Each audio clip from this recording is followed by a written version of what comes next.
নিত্যপণ্যের দাম সহনীয় পর্যায়ে রাখা ও দ্রুত নির্বাচনী রোডম্যাপ ঘোষণাসহ নানা দাবিতে আজ থেকে কর্মসূচি শুরু বিএনপির। প্রথম দিনে ৯টি জেলায় সমাবেশ কর্মসূচি পালন করবে দলটি।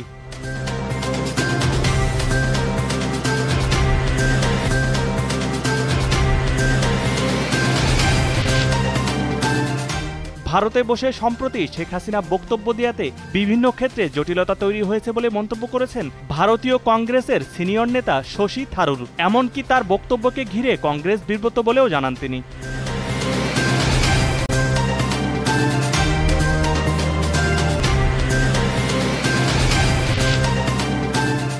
হজরত শাহজালাল আন্তর্জাতিক বিমানবন্দরে ৩ কেজি ২৮৯ গ্রাম স্বর্ণসহ আটক এক সৌদি প্রবাসী। তার সঙ্গে করে আনা ৩টি ব্লেন্ডার মেশিন তল্লাশি করে স্বর্ণগুলো উদ্ধার করেছে কাস্টমস গোয়েন্দারা।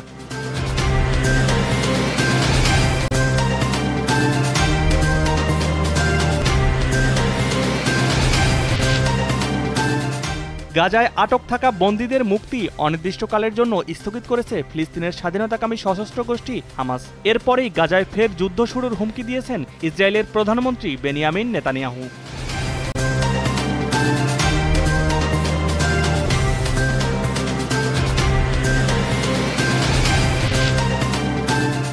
প্লে অফের প্রথম লেগে ম্যানচেস্টার সিটির বিপক্ষে জয় পেয়েছে রিয়াল মাদ্রিদ। ২ দফা পিছিয়ে পড়েও শেষ মুহূর্তের গোলে সিটিকে ৩-২ গোলে হারিয়েছে বর্তমান চ্যাম্পিয়নরা।